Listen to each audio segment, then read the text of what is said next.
Today, we dive deep into the Pfizer Papers, the groundbreaking work by investigative journalist Naomi Wolf. This monumental project unravels the 450,000 pages of Pfizer's COVID-19 clinical trial documents. Documents the FDA sought to keep hidden for 75 years, a request that was rightfully denied. Thanks to attorney Aaron Siri and the I Can Decide Action Network and the tireless efforts of over 3,250 volunteer scientists and doctors from around the globe, we have uncovered shocking revelations that demand to be heard. Joining me today are my passionate nurse co-hosts, Michele, Ashley, and David, as we dissect some of these alarming findings. But before we dive in, let's prepare ourselves mentally and spiritually to receive this information. To ensure we're on the same page,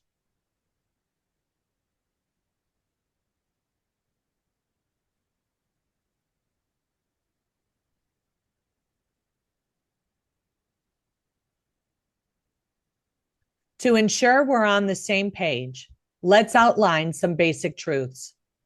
The Emergency Use Authorization, EUA, states that the FDA cannot issue an EUA for a medication if there are safe alternatives available. Hold on, I got to start all over. Sorry, guys. No problem. Today, we dive deep into the Pfizer Papers, the groundbreaking work by investigative journalist Naomi Wolf. This monumental project unravels the 450,000 pages of Pfizer's COVID-19 clinical trial documents. Documents the FDA sought to keep hidden for 75 years, a request rightfully denied by a judge. Thanks to attorney Aaron Siri and the tireless efforts of over 3,250 volunteer scientists and doctors from around the globe, we have uncovered shocking revelations that demand to be heard. Joining me today are my passionate nurse co-hosts, Michele, Ashley, and David, as we dissect some of these alarming findings. But before we dive in, let's prepare ourselves mentally and spiritually to receive this information. To ensure we're on the same page, let's outline some basic truths. The Emergency Use Authorization, EUA, states that the FDA cannot issue an EUA if there are safe alternatives available. And there were. The PCR test was never intended to diagnose a clinical infection and had high false positive rates, and was never and still is under EUA. Surgical masks or even grandma's curtains do not stop aerosolized viruses. Asymptomatic transmission has never been a driver of illness, and the COVID injection remains under EUA and is not fully FDA approved. These elements, along with coordinated efforts by the Biden administration and legacy media, propagandize the vast majority of Americans. For many years, many of us have spoken out about these issues and have been dismissed as conspiracy theorists or labeled with terms like misinformation and disinformation, even malinformation. I too face the consequences, answering 18 complaints against my nursing license in December 2021, simply for sharing truths like these, all while undergoing a formal ethics evaluation. Despite the scrutiny, my license remains intact, and I await a federal judge's ruling on my whistleblower case. If this is your first time hearing these revelations, it may feel overwhelmingly dark. And it is. We are living in extraordinary times, and many of us believe these moments are nothing short of prophetic. As we turn away from the God of Abraham, Isaac, and Jacob, the presence of good diminishes, allowing evil to flourish, a reality we've witnessed since 2020. I encourage you to reflect, to seek repentance, and to invite Yeshua to guide your steps, surrendering your will to Him, and the Holy Spirit will illuminate your path.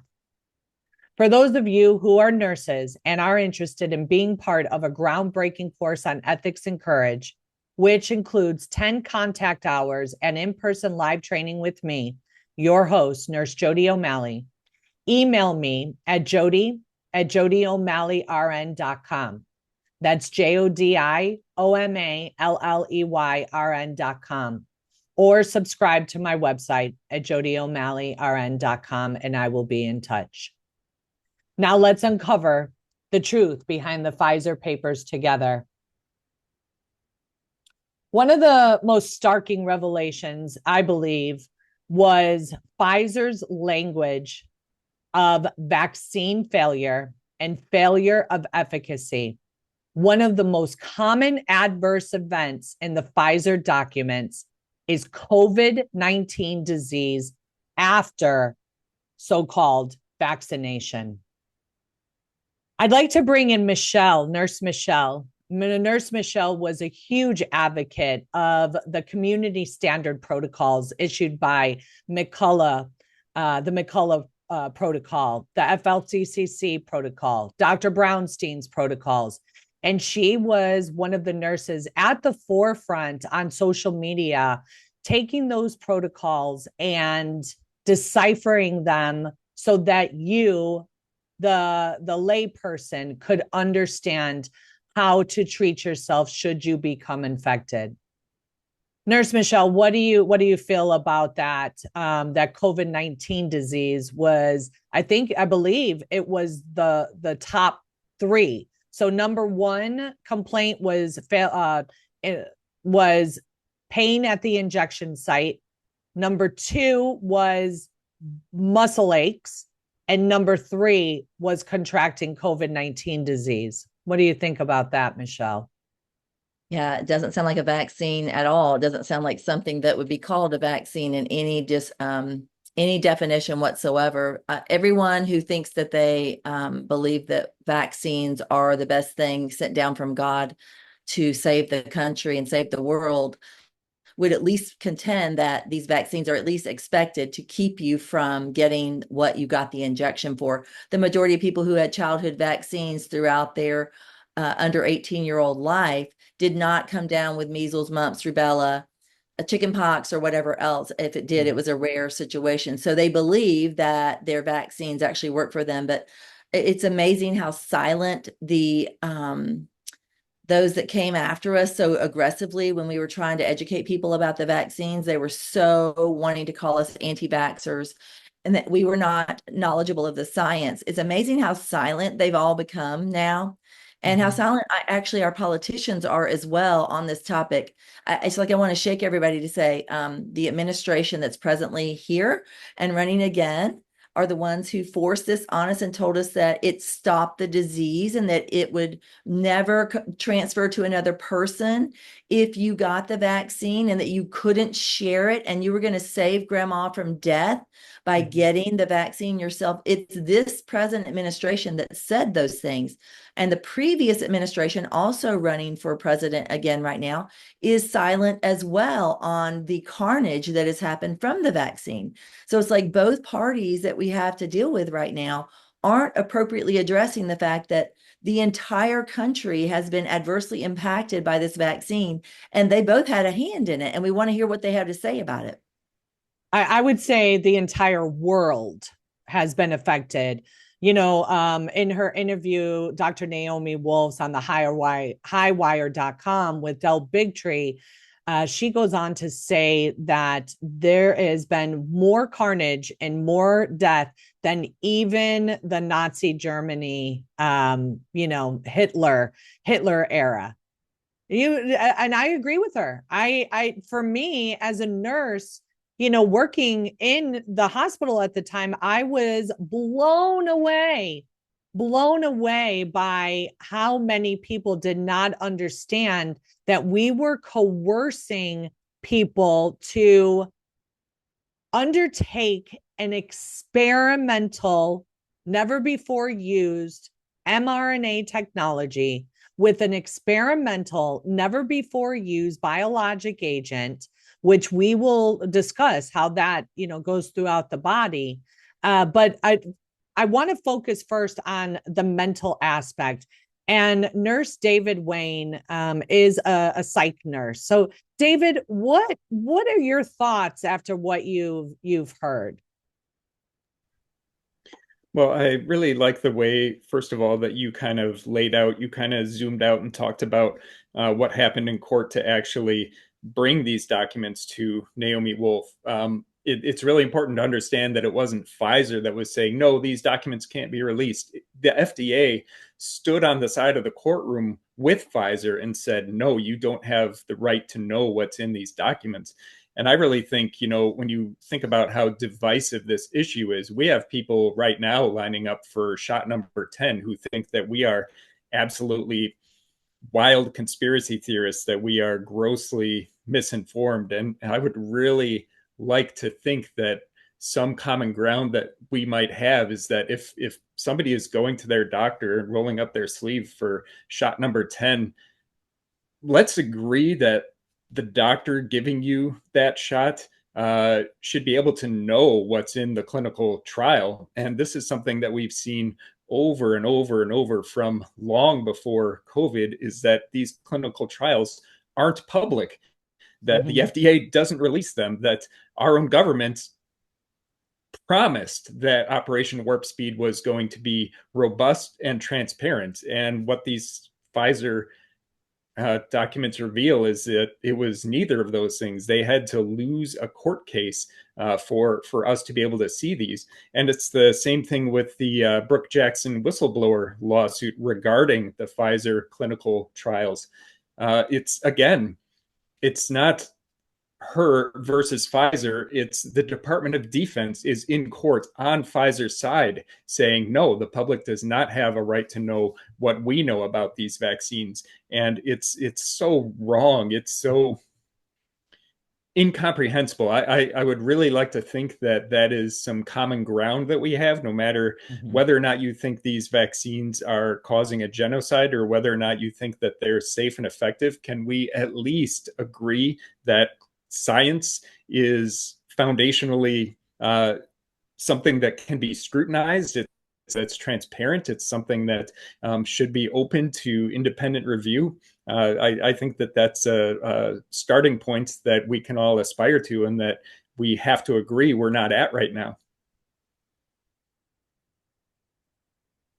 So for those of you, let me just give you a little bit of background. If you're wondering, Pfizer vaccine, FDA, what do they have to do with each other? I'd like to explain things super, super simple, right? So the FDA is essentially our safety watchdog. So, of course, they're going to get those clinical trial documents and, kind of be the purveyor of it before it goes to market, before issuing the EUA.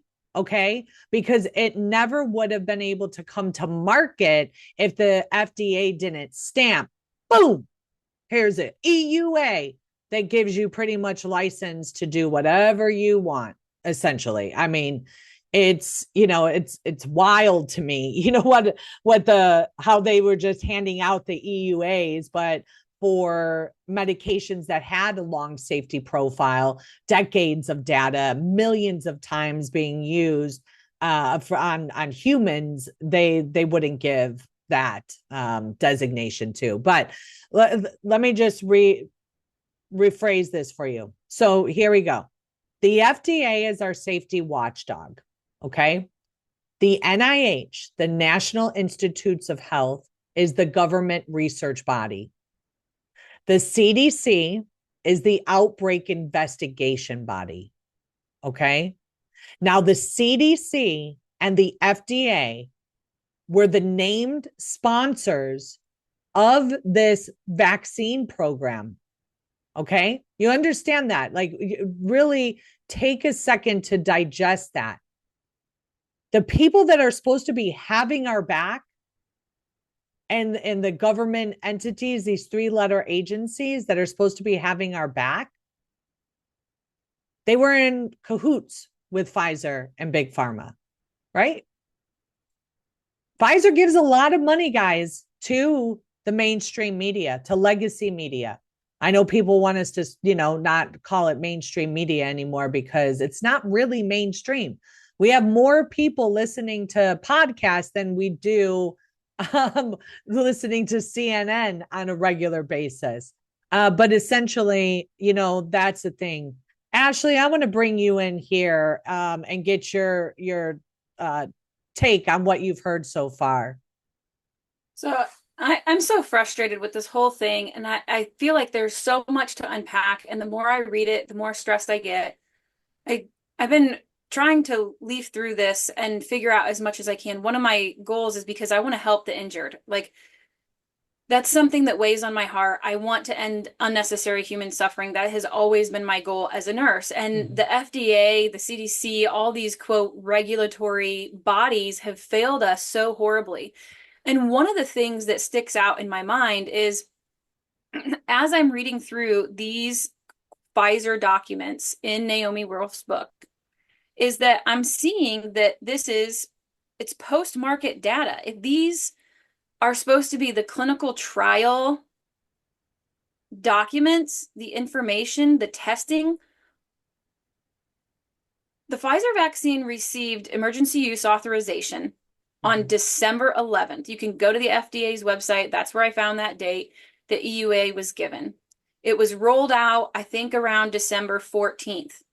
The study period that's cited in a lot of these articles in this document called the Pfizer document 5.3.6, quote, cumulative analysis of post-authorization adverse event reports of BNT 162b2, received through February 28th of 2021. So we have an EUA issued December 11th of 2020. It was rolled out, I think, December 14th. I didn't write that down yet, but I think that's around the date. And this data that they're calling clinical trial data is from December 1 through December 1, 2020 through February 28th, 2021. Now, I don't know how that adds up to this being clinical trials when it was rolled out. Are those people that received it in those first few months part of the clinical trials? Did they know that? Right. What would they have known that? I will have to say, okay, if we're going to go down that, let's go down through the lane of safe and effective. How safe and effective, like how could they even use those terms, safe and effective, when the number third complaint was getting COVID after getting injection?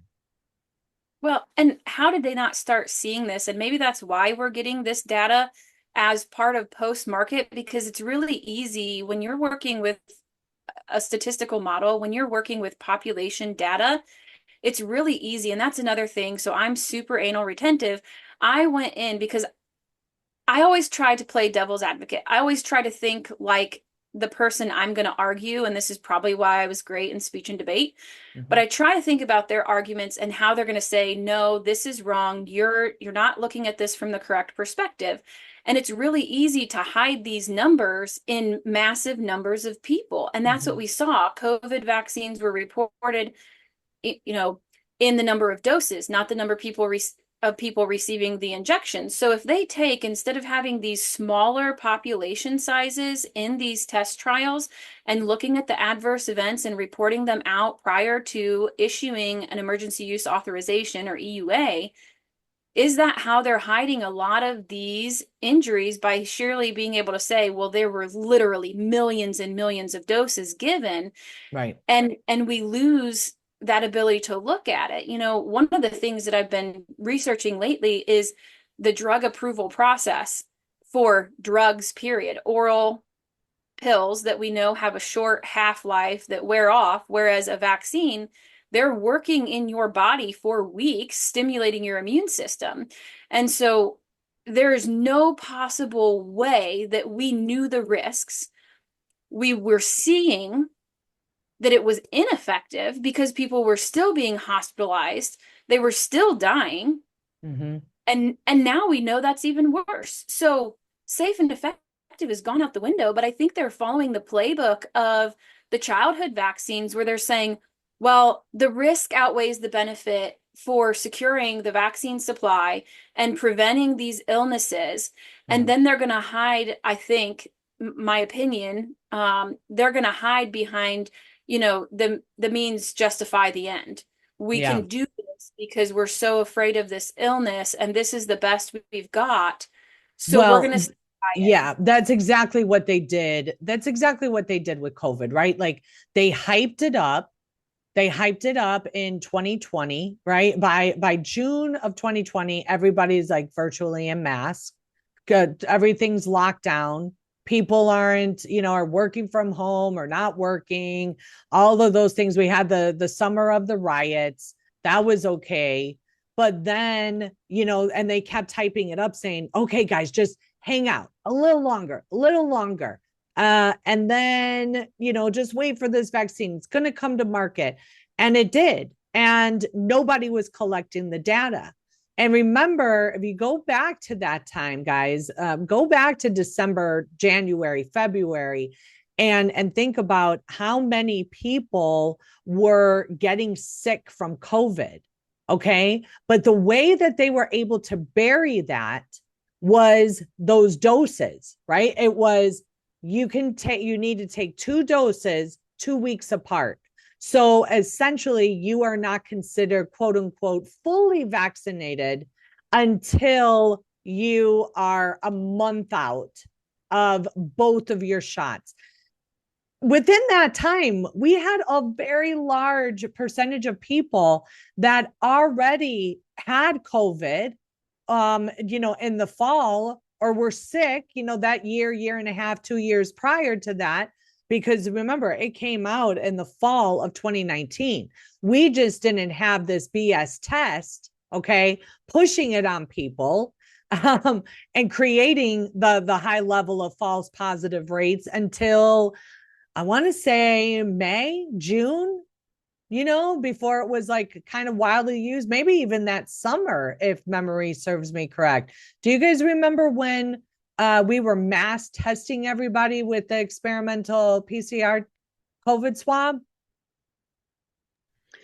I remember that the US was one of the last countries in the world to be able to implement mass testing because our CDC screwed up the first giant batch of tests that they sent out. So we were months behind the rest of the world in terms of doing testing. But then we had a couple different tests. We had the PCR tests and we also had rapid tests, and they were essentially a coin flip. So months and months and months into this pandemic, we really didn't know who had COVID and who didn't. And in terms of the vaccine rollout, after it was mass distributed, we also had no idea who was vaccinated and who was not, because our vaccine information system data chains are completely broken, and they have been for decades. So when they told us, we've looked at the population level data and the people who are hospitalized with COVID, there's no evidence that they were vaccinated, they knew that they were unable to generate evidence of whether or not they were vaccinated. The CDC has known those data chains that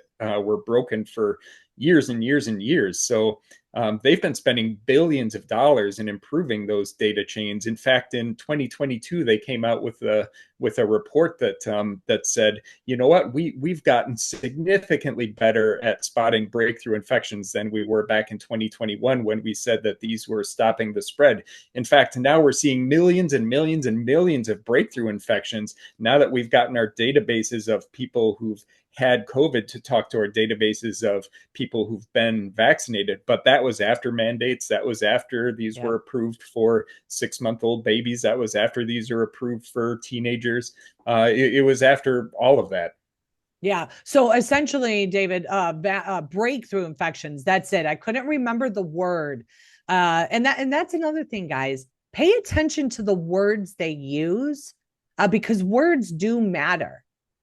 Breakthrough infection was AKA, also known as vaccine failure or failure of efficacy.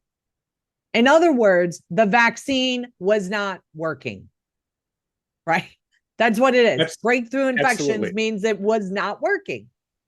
And Pfizer admitted to the European Parliament that they didn't even test for transmission in their clinical trials. We know that there were many, many clinical trial participants who got COVID, but we also know that there were thousands of clinical trial participants who had symptoms of COVID who were never tested. So when they said this vaccine is safe and effective, prove us wrong, they had no evidence to prove that they were safe. And they also had no evidence to prove that they were effective. In terms of them proving they were safe, they weren't doing things as simple as taking a troponin and an EKG on people after vaccination. They came out and said, oh, myocarditis, that's rare. They had no data of their own upon which to base that claim, to say that myocarditis is rare. We know that other countries in the world, such as Thailand, such as Switzerland, they did those studies. They vaccinated people and then they took troponins on them. And what they found was the rate of subclinical myocarditis was about 1,000 times more common than what Pfizer said it was. Pfizer doesn't have a study where they actually look for myocarditis and it's not there. Neither does the FDA, neither does the CDC, neither does the NIH. They haven't done those studies. Everyone who has, and it's been validated across the world, who's actually looked for myocarditis finds it at a rate of about 2 to 3%. There is no study from Pfizer that refutes that because they haven't done that study. So when they said, warp speed, this is going to be robust, this is going to be transparent, these vaccines are safe and effective, they did not do the bare minimum to be able to claim that.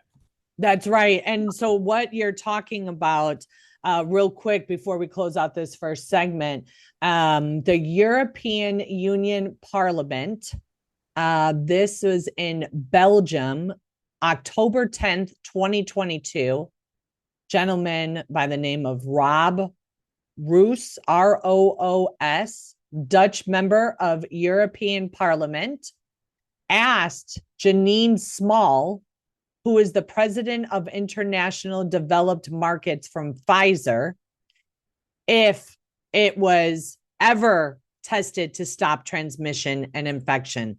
And on October 10th, 2022, that's when she said no. So that was a huge revelation. Well, here's the thing, and this is where it's so frustrating, guys, is that those of us that decided to take our head out of the sand, okay, when we were hearing little things, we were like, wait a second, that doesn't seem right. It's not what I'm seeing with my own eyes. Why is this happening to this person? Why didn't it happen to this person? None of this makes sense. You know what we did? We just started researching and we looked into more and more alternative news sources and we were following it. That is what you guys need to do.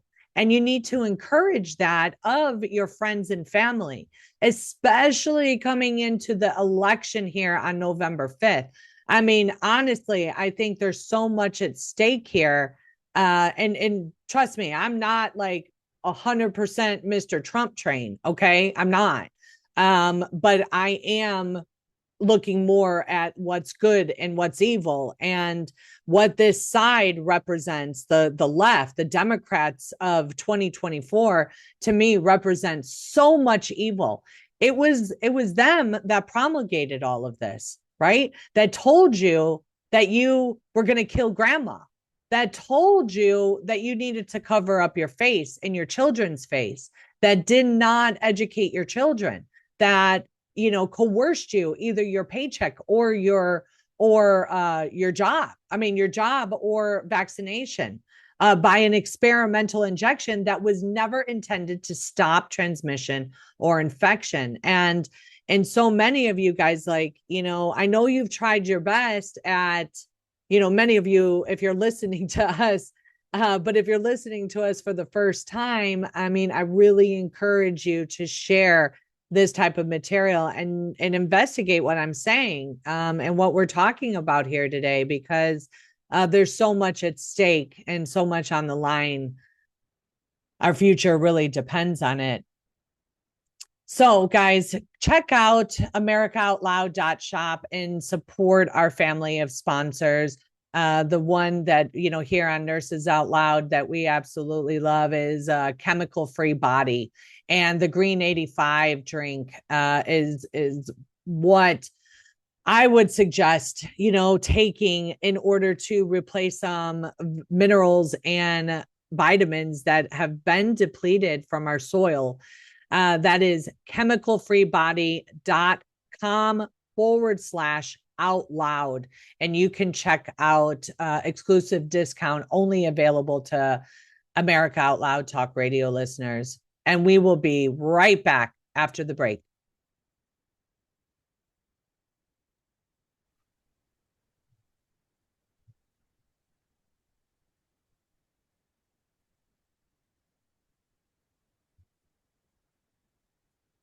All right, welcome back.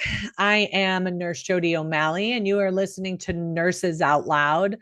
With me on the second half of this segment is Nurse David and Nurse Ashley, and we're uncovering the Pfizer papers. There's so much to uncover, guys, but on the first half, we discussed about it not this vaccination, so-called vaccination, injection, really not stopping transmission or infection. And on the second half, I'd like to start off with talking about the amount of people that were saying that there are cases of myocarditis in young, healthy adults and children. One of my whistleblower allegations or complaints is that the vaccine was causing myocarditis in young, healthy people, and we were not reporting it. Okay. So many people that had these issues, the providers never went down that line of questioning. So let's just say, for an example, you get injected, right? You're thinking like, oh, I'm good. I had some pain in my arms, a couple days of body aches, a couple weeks go by and you're like, wait, I started developing a cough. Why is this cough not going away? Why do I feel tired? Why am I short of breath getting up and walking, from my chair to the car? What's going on with me? You go into the hospital, you tell the doctor and the nurse your symptoms, they run tests, and it comes back that, like Nurse David was saying, the troponin levels are elevated. Maybe your BNP is elevated. Some lab markers that would signify some issue with the heart. Okay, so now they're thinking, well, where did this come from? Doctors and nurses were not asking the question. And in, say, my case in particular, I had a patient. Basically, it was the same exact scenario that I just marched out. Okay. I went to the doctor, and on camera, which they didn't know they were being recorded, I asked them, like, hey, could this be from the injection? And that doctor said, no, they've never talked about that. No, I wonder what's going on with them.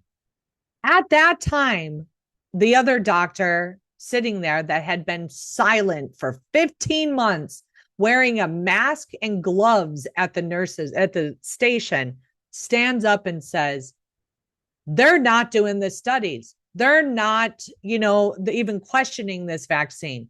And she had enough courage to go in that room and tell the patient, It appears that this injection should be that caused it. But that is not the case for many of the people. For thousands of people out there, their doctor never went down that route. Their nurse never questioned the doctor. Could this injection be causing it? So therefore, guys, nobody was collecting the data. And I believe it was by April of 2021, they had enough people that were complaining that this could be a cause, that they knew that this injection was an adverse event for getting myocarditis or even Guillain-Barré, right, syndrome. So I believe as of September 6, 2024, there have been 28,602 cases of myocarditis and pericarditis reported to bears. Like, that is alarming. That is alarming. And they're still promoting this as safe and effective, and you need more. You know, CDC, just in one of their posts this week, I'm going to pull that up, but let me get your thought on that. Ashley, you want to take that? Yeah, this is one of the things that is most frustrating, is because why are we not critically thinking? Like, let's just ask the very basic question. Why are we not critically thinking? Okay, we just injected millions of people with a vaccine, air quotes for those of you listening, that is designed to create spike protein. I just educated a friend of mine on this. This mRNA is telling your body how to make this spike protein. The spike protein is the part that causes damage and inflammation and all of these negative problems that come after COVID infection. Early on, and my background is heart failure. I helped develop the heart failure program at a local regional hospital. This blew my mind and frustrated me to no end, because this could have been easily taken care of. We identify that there is a signal. We let people know. We let them make that decision for themselves. Mm-hmm. We equip our nurses and doctors with I get messages from the Indiana State Department of Health. Why could they have not have just said, this is something we are concerned about. This would be the appropriate treatment. Educate your younger patients if they are having X, Y, and Z symptoms, if they choose to get the vaccine after they are informed that this is a potential risk. Mm-hmm. What the heck? Yeah. But we know how this process goes. Were we that fearful? Were we shutting our brains down because we were in fight or flight? That's not acceptable for the medical professionals. And you guys better not let this happen again. Like, let this be your lesson and be done, because more is coming. These self-replicating, self-amplifying, or replicon vaccines. Kimberly just did a show. There were a couple of us, David was there as well, but more is coming, and this is not good. We have to start critically thinking now. We have to start recognizing this. And this is part of the reason that I push education on VAERS, is because you don't have to have anybody's permission to go make those reports. You can't make the report, at least educate the family. But this is how this stuff continues to be buried. Yeah. Is because nobody's willing to stand up and do the right thing, except for a couple Jody O'Malley's out there. Like, what is going on, you guys? Do you want to know? Do you want to help your patients? Do you love them? What is going on? Yeah. Pause. I'm going to list a couple of little highlights from this, because I know we don't have a whole lot of time to go through it all, but Pfizer knew by April 2021 that the injections damaged the hearts of young people. An article, June 2nd, 2021, by Reuters: Israel sees probable link between Pfizer vaccine and myocarditis cases.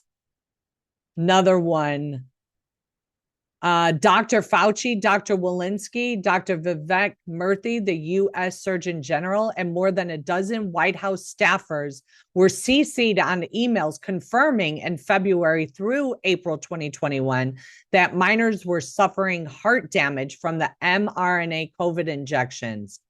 And rather than disclosing this fact to Americans, the teams CC'd coordinated a 17-page script to present publicly, and which is completely redacted. And Dr. Walensky continued to urge parents to arrange mRNA vaccination for minors, including young adults, describing such vaccination as safe and effective. Medscape by Stephen Stites. COVID vaccine myocarditis, rare, mild, and usually a guy thing.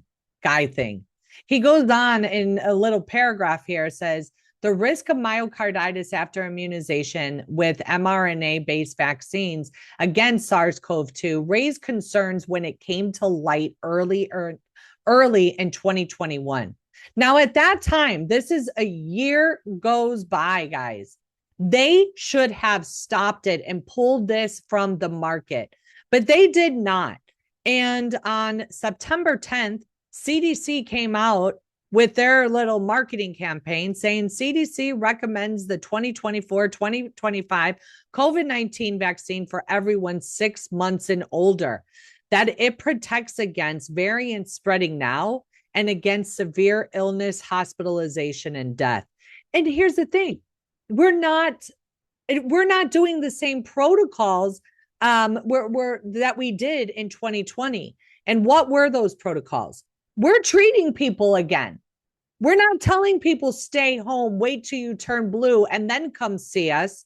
And we're going to isolate you, remove you from your family, lower the standards of care because the PrEP Act gives us immunity to do so. We're not doing that anymore. So you're not seeing these types of cases anymore.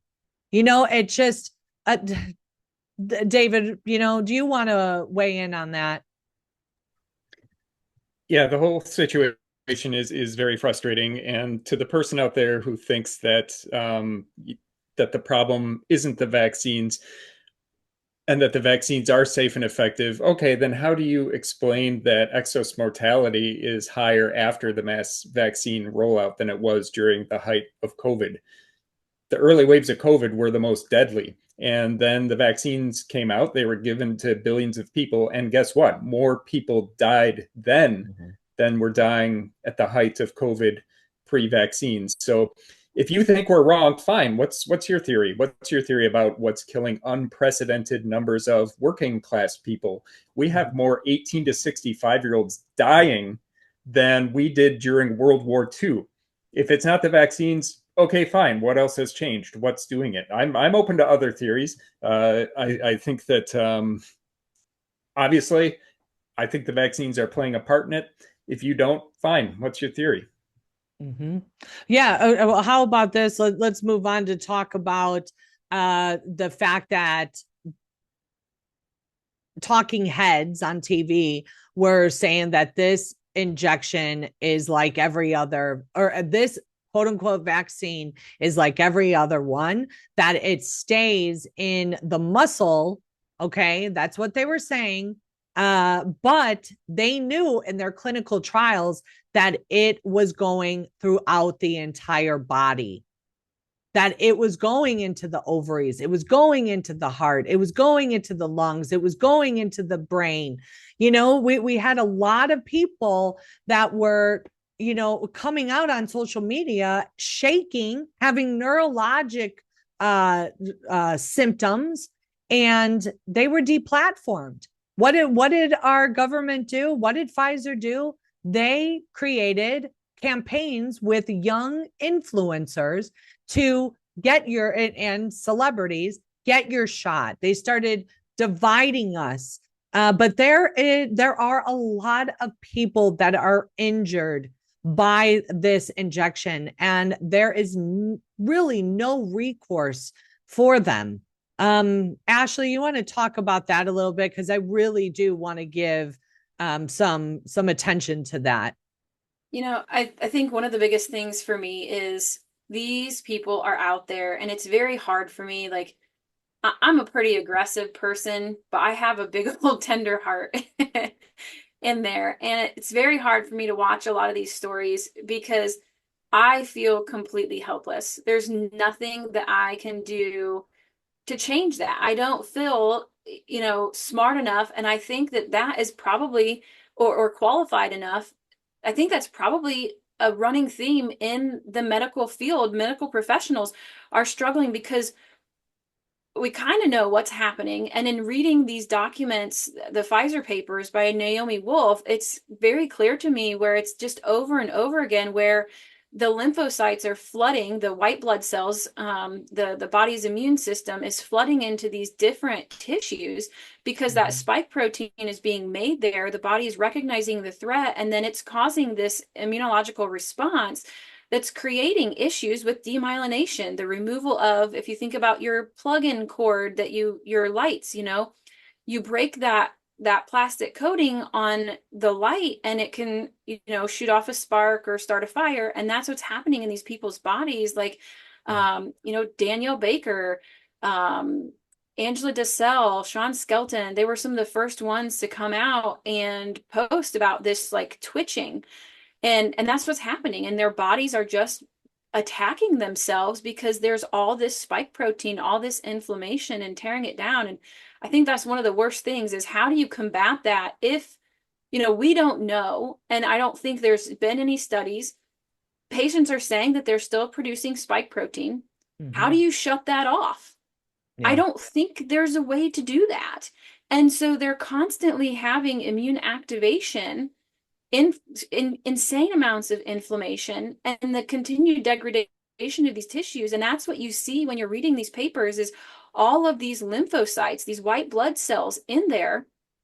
And it's usually, from what I've read and what I understand, it's the white blood cells that are pulling in more and activating more of these lymphocytes to come in and say, hey, there's a big problem here. And then it just breaks down the tissue. It kills the tissue. And that's happening in the blood vessels. That's why we're seeing these clots. It's happening in the heart. It's happening in the lungs. It's happening in the brain, the entire nervous system, the uteruses. I mean, you talk about, this is probably on your list of things to talk about, but you talk about the risk in pregnancy and the absolute insanity of the way that they push these on. I just had a family member get vaccinated about 4 months pregnant, and I'm over here cringing because I now know I can see the pictures of what's happening inside of her body and what that baby is going through. Yeah, I do want to close this out talking about that because what was also, and I haven't read the book yet. I do have a copy. This was basically just for me listening to Naomi Wolf's interview and seeing some headlines and some of the documents that what she noticed. Okay, so we were told that this is a respiratory illness, right? That it affected breathing. And people that came to the hospital, if their oxygen levels were low and they were short of breath, and, then they, put them on the ventilator, those things. But what she noticed, or what they noticed in all of those 450,000 pages of documents, was that there was little thought to respiratory symptoms. There was little talk about that in the trial. And there was a large focus on pregnancy and on miscarriages or births and fertility. That's the word I'm looking for, fertility. And so I'm just going to read a couple of headlines and then we'll discuss it. So we have this pathology report. This is the title, August 24th, 2023 by Amy Kelly. Pathology report, mRNA COVID vaccinated mothers, very small, compromised placenta results in underweight babies suffering from other health issues. I will tell you, I had spoken with a lot of OB nurses, and they were saying how the placentas were looking different. There was a lot more fetal demise, with the baby dying in utero, babies dying when they came out of, when they were born. And not lasting that long. Dr. James Thorpe is a board certified OB/GYN, and he was one of the first to talk about it. We have here April 30th, 2023. Dr. Naomi Wolf wrote an article, Pfizer, FDA, Dr. Walensky, new fetuses and babies died. Here's another one by Time Magazine on March 16th, 2023. U.S. maternal mortality rate soared 40% during the pandemic. Now, this wasn't, in 2020, guys. This was in 2021. Remember, I believe the pandemic was not declared over until 2023. But June 25th, 2022, Igor, I can't read the last name. He writes in a title article, dramatic decline in births in Germany.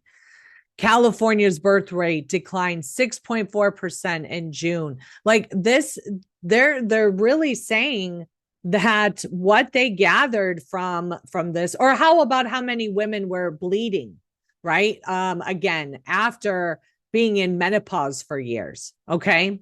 Or young children bleeding abnormally. So they're saying that this is focused at population control and rendering people infertile so as not to reproduce. David, do you have thoughts on that? I do have thoughts on that. We know that the birth rate was declining prior to COVID. We also know that the birth rate really took a dump 9 months after the mass vaccination campaign. And it's just like excess mortality. If you think it wasn't the vaccines, fine. What's your theory? Because we are below replacement rate throughout not just the Western world, but there are only a few countries in the world right now where their birth rate is above replacement level. There are a couple sub-Saharan countries like Niger and Nigeria where they're actually having enough kids to increase their population. Throughout the entire Americas, North America, South America, through all of Asia, through all of Europe, we're below replacement level. Our populations are in decline. And if you don't think that the COVID vaccines are playing a part in that, fine. What's your theory about why birth rates have plummeted so drastically since the mass vaccine rollout? Because this is an existential issue. It will lead to the collapse of entire societies and entire countries if this doesn't turn around. Yeah. Ashley, you want to weigh in on this? So initially, when this came out, I stayed really far away from this because for me, there wasn't enough evidence. Like I try not to speak on things I'm not fairly certain on, and it makes me really uncomfortable because I don't like to be wrong.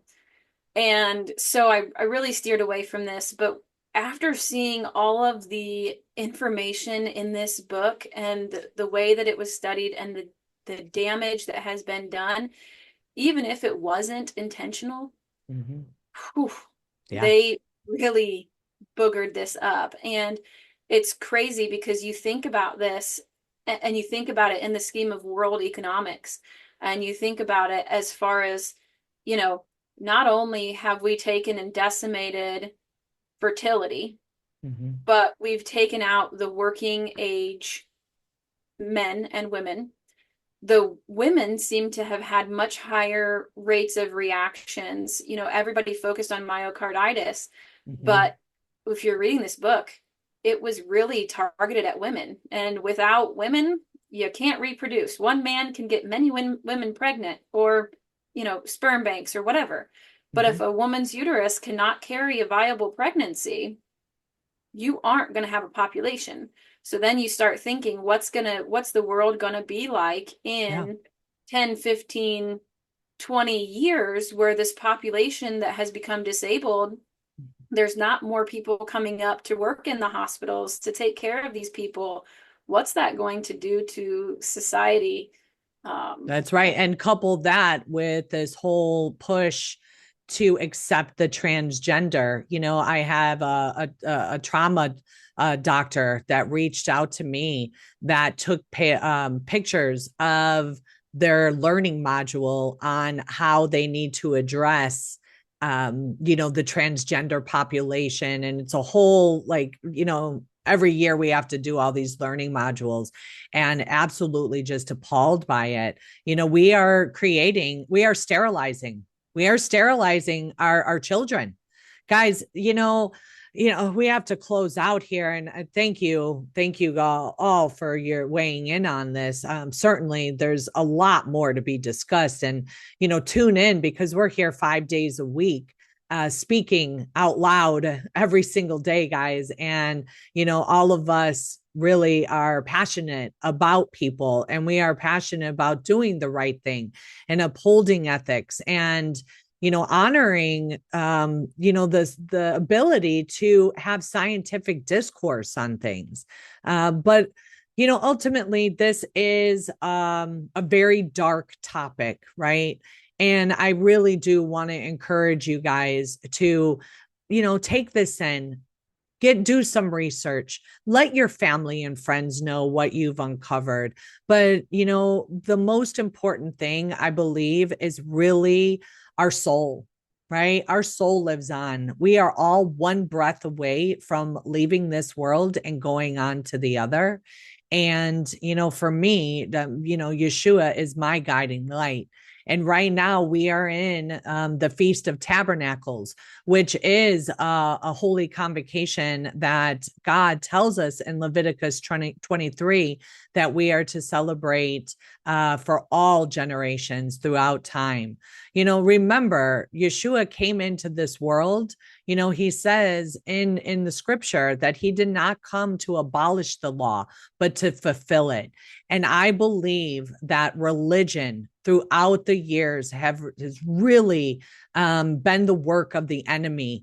We see how the church has responded throughout COVID, how the church is responding to politics, or not responding, and choosing instead to go with what's popular, quote unquote, that I don't think many can be trusted. But what can be trusted is a relationship with Yeshua. And that is a personal relationship, guys. You do not need to recite, prayers. You do not need to show up and dress a certain way and perform all these different customs. I believe that, all he wants from us is to get closer to us. And, he tells us in the Bible, even Jesus said in the Garden of Gethsemane, Father, take this cup from me, but if not, your will be done. And he also tells us to pray like that, right? Is God's will for our lives and not our own. So if you have any questions, or you want more help or guidance or whatever, please send us an email, nurses@americaoutloud.com. And until next time, friends, be safe, be well, and God bless.